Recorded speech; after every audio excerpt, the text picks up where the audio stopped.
उस सरकार की उम्मीद करते हैं जो एक तो हिंदू मुसलमान कम करे। गवर्नमेंट है उसके अंडर में महिलाओं के साथ जो अत्याचार बढ़ रहे हैं, बेरोजगारी बहुत ज़्यादा बढ़ी हुई है, क्योंकि पेपर लीक का जो मामला है उनके अकॉर्डिंग मुझे ये लग रहा है कि पेपर बेरोजगारों के लिए बीजेपी गवर्नमेंट अच्छी रहती है। उसमें हमारी महिला पहलवान के साथ जो घटना हुई उनके साथ में कोई भी न्यायपूर्ण कदम नहीं उठाया बीजेपी, इसलिए हम बीजेपी सरकार को राजस्थान में तो हम समर्थन नहीं देते। जिस वजह से ऐसी सरकार आई जो युवाओं को मद्देनजर रखते हुए एक ऐसे समाज का निर्माण करे जिसमें युवा प्रेरित हो। और एक जी, मैं विनोद कुमार, तहसील जोगवाटी, जिला झुंझुनू से हूँ। मेरे एरिया में अभी मोस्टली कांग्रेस एमएलए है, लेकिन मैं ये सोच रहा हूँ कि हमारे एरिया में कांग्रेस अभी जो गवर्नमेंट है उसके अंडर में महिलाओं के साथ जो अत्याचार बढ़ रहे हैं, बेरोजगारी बहुत ज़्यादा बढ़ी हुई है, क्योंकि पेपर लीक का जो मामला है उनके अकॉर्डिंग मुझे ये लग रहा है कि पेपर बेरोजगारों के लिए बीजेपी गवर्नमेंट अच्छी रहती है। उसमें क्योंकि बहुत पिछले 5 साल में आपने भी देखा है, हमने भी देखा है, सभी ने यही देखा कि बहुत ज़्यादा करप्शन बढ़ा है उसके मामले में। तो मैं ये मानता हूँ मेरे एरिया के अकॉर्डिंग कि वहाँ पे बीजेपी आएगी इस बार। मैं मुकेश चूरू से हूँ। मतलब जैसे पेपर लीक तो बहुत ज़्यादा हुए हैं इस बार कांग्रेस की गवर्नमेंट में, तो हम उम्मीद करते हैं कि इस बार बीजेपी आए, थोड़े अगर कम होंगे तो देखेंगे वो। इस बार हम उस सरकार की उम्मीद करते हैं जो एक तो हिंदू मुसलमान कम करे। मतलब लगभग सभी इस बार प्रत्येक मुद्दे के बीच में हिंदू मुसलमान साथ दे रहे हैं। जैसे कि आप देख रहे हो कि राजस्थान में काफ़ी पेपर लीक की समस्या चल रही है, जिस वजह से युवा काफ़ी परेशान है। जो 2 साल तैयारी करते हैं, फिर राष्ट्रपति जाके पता चलता है कि पेपर तो लीक हो गए। उच्च दर्जे के जो लोग हैं जो अपने परिवारवाद को आगे बढ़ा रहे हैं, धर्मवाद को आगे बढ़ा रहे हैं, और जिससे कहीं ना कहीं मैं ये मानता हूँ कि लोकतंत्र का काफ़ी खंडन हो रहा है। जिस वजह से ऐसी सरकार आई जो युवाओं को मद्देनजर रखते हुए एक ऐसे समाज का निर्माण करे जिसमें युवा प्रेरित हो और एक नए सिरे से नए युग का राजस्थान के आरंभ कि बीजेपी है ना, जब जो राजस्थान में आए अब तो फिर से कोई नया बोर्ड गठन करे, उसके अकॉर्डिंग जो बेरोजगार हैं उनको रोजगार उपलब्ध करवाए। जैसे स्किल डेवलपमेंट है, अदर अपॉर्चुनिटीज़ होती है, जैसे कंपनियां होती हैं उनके अकॉर्डिंग, और प्राइवेट सेक्टर में भी है काफ़ी सारी, और गवर्नमेंट सेक्टर में भी आती हैं उनके अकॉर्डिंग। और दूसरा पॉइंट ये रहेगा कि महिलाएं जो अत्याचार है वो नहीं होगा बीजेपी गवर्नमेंट में। कांग्रेस गवर्नमेंट में बहुत ज़्यादा बढ़ा है उसके अकॉर्डिंग।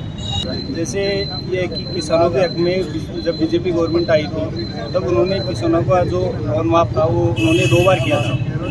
कांग्रेस गवर्नमेंट जब मुद्दा लेके आई थी अपना लोन माफ का, तो उन्होंने गवर्नमेंट आने से पहले, इलेक्शन से पहले ये मुद्दा किया था कि मैं आते ही लोन माफ कर देंगे 10 दिन में।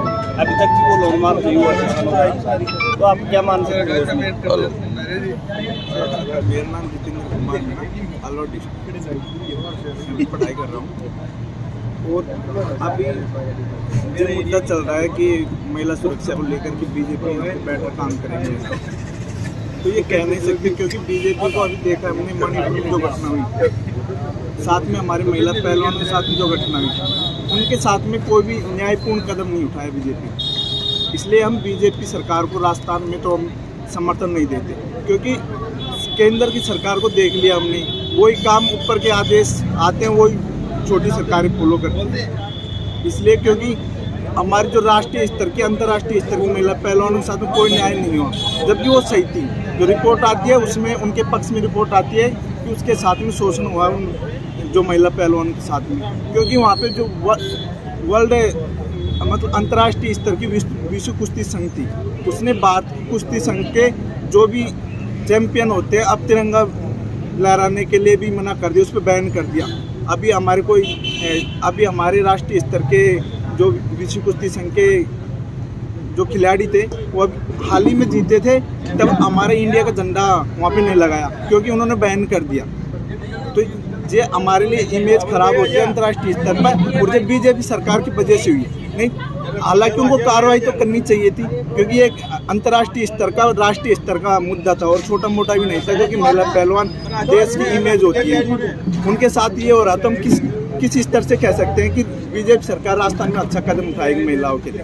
मेरा मानना है कि बीजेपी सरकार महिलाओं के लिए अच्छा नहीं कर रही, इसलिए मैं राजस्थान में तो हम कांग्रेस को सपोर्ट करते हैं। राजस्थान में गहलोत सरकार की योजना है चिरंजीवी। ये सबसे बेस्ट योजना, भारत की सबसे बेस्ट योजना, पूरे स्टेट में जितने में सबसे बेस्ट योजना चिरंजीवी योजना है। इसको राष्ट्रीय स्तर पर, अंतर्राष्ट्रीय स्तर पर पुरस्कार दिया गया चिरंजीवी योजना को। एक अवार्ड नहीं, कई अवार्ड जीते चिरंजीवी योजना, और भारत की नंबर 1 योजना है। क्योंकि जो गरीब किसान मजदूर है, जो उनको 25 लाख तक का बीमा है इस योजना पूरी फैमिली का, जो आसानी से अपना इलाज कराते हैं। और मैंने मेरे कई दोस्तों देखे जो हालांकि वो गरीब है, बहुत कंडीशन खराब है, जो एक अच्छे इलाज करा पाए हैं। वो जैन हॉस्पिटल में इलाज करवाया था, निःशुल्क इलाज हुआ था। ये एक सबसे बेस्ट योजना है। इस योजना के तहत कांग्रेस सरकार वापस रिपीट होने का दावा करती है और वापस रिपीट भी होगी। और इसी के साथ में गहलोत सरकार की बहुत सी योजना है जिनसे गरीब लोगों को लाभ मिल रहा है। योजना है वो एक युवाओं के साथ धोखा किया था, मैं तो ये मानता हूँ, क्योंकि मैं एक शेखावटी एरिया से आता हूँ। वहाँ से बहुत सारे सैनिक, सबसे ज़्यादा सैनिक हैं वो शेखावटी एरिया से बिलोंग करता है। तो मेरा ये ओपिनियन है कि अग्निवीर योजना जो लागू की गई है वो एकदम से सेंट्रल गवर्नमेंट की गलत है। राजस्थान में उसमें जो युवा है उनका भविष्य ही खराब हो रहा है उसमें, ना कि कुछ अच्छा होगा उनके लिए। ये मेरा गलत है। अभी सरकार की जो अग्निवीर योजना है वो युवाओं के साथ में बहुत गलत हो रहा है, क्योंकि उन्होंने अग्निवीर योजना के तहत 4 साल की नौकरी मिलेगी, ना कोई उनको सम्मान मिलेगा शहीद होने पर, ना उनके परिवार की श्योरिटी है उसमें, उस नौकरी में, और 4 साल बाद में उनको लात मार के बाहर निकालना है। ये तो युवाओं के साथ में बिल्कुल गलत हो रहा है, क्योंकि इससे पहले ये योजना थी उनमें पेंशन मिलती थी, परिवार की श्योरिटी भी रहती थी, प्लस उनको सम्मान दिया जाता था, शहीद का दर्जा मिलता था। अभी हाल ही में पंजाब में शहीद हुआ अग्निवीर का पहला जो हमारे देश का पहला अग्निवीर पंजाब में शहीद हुआ है, उसका ना कोई सम्मान हुआ है, ना उसके परिवार के लिए कुछ सरकार ने किया। तो ये एकदम गलत है। अग्निवीर योजना को हम सपोर्ट नहीं करते, और अग्निवीर योजना की वजह से ही ये सेंटर में बीजेपी की सरकार पलटी जाएगी और युवा अग्निवीर योजना के सख्त खिलाफ है। अभी जो भी सरकार आए राजस्थान में, कांग्रेस और बीजेपी, उनसे युवाओं की तो एक ही मांग रहेगी, जो हाल ही में जो 12th पास करके जो स्टूडेंट आ रहे हैं, कंपटीशन लाइन में आ रहे हैं, कॉलेज लाइन में जा रहे हैं, उनके लिए तो कॉलेज की जो भी UG PG के लिए जो फीस ली जाती है वो बिल्कुल माफ़ होनी चाहिए। जैसे कि अभी राहुल गांधी ने छत्तीसगढ़ में घोषणा की है कि UG PG के लिए एक बिल्कुल फीस नहीं ली जाएगी, निःशुल्क कॉलेज करवाई जाएगी। और यहाँ राजस्थान में भी ये लागू होना चाहिए, क्योंकि गरीब बच्चों के लिए पैसे देना कोई छोटी बात नहीं है, क्योंकि जैसे तैसे पैसे लेके आते हैं, फिर यहाँ पे आके बाहर रह के तैयारी भी करते हैं, तो इतना कुछ फैमिली वाले भी उठा नहीं पाते इतना खर्चा। इस वजह से उनकी पढ़ाई छूट जाती है। इसलिए इस कॉलेजों में शिक्षा बिल्कुल फ्री होनी चाहिए। और राजस्थान में हालांकि ये सभी का मुद्दा है, पेपर लीक का मैटर कुछ ज़्यादा ही है, तो इस पे भी सरकार को कड़ी से कड़ी कार्रवाई करनी चाहिए। और जो भी सरकार आए, हम तो उनसे यही निवेदन है कि राजस्थान में पेपर टाइम टू टाइम होना चाहिए, क्योंकि राजस्थान में एवरेज देखा जाए तो एक वैकेंसी का 3.5 साल है। क्योंकि मैं तैयारी कर रहा हूँ, मेरी एक वैकेंसी के चक्कर में मुझे 3 साल देना पड़ता है उसमें भी यदि पेपर लीक हुआ तो डिप्रेशन में बहुत स्टूडेंट आ जाते हैं। इस वजह से काफ़ी बच्चे तो तैयारी छोड़ देते हैं स्टूडेंट्स। इस वजह से जो भी सरकार आए स्टूडेंट के पक्ष में पेपर लीक को लेकर, प्लस कॉलेज में शिक्षा को लेकर, फ्री शिक्षा को लेकर कार्रवाई, जो भी योजना बनानी चाहिए स्टूडेंट के फेवर में।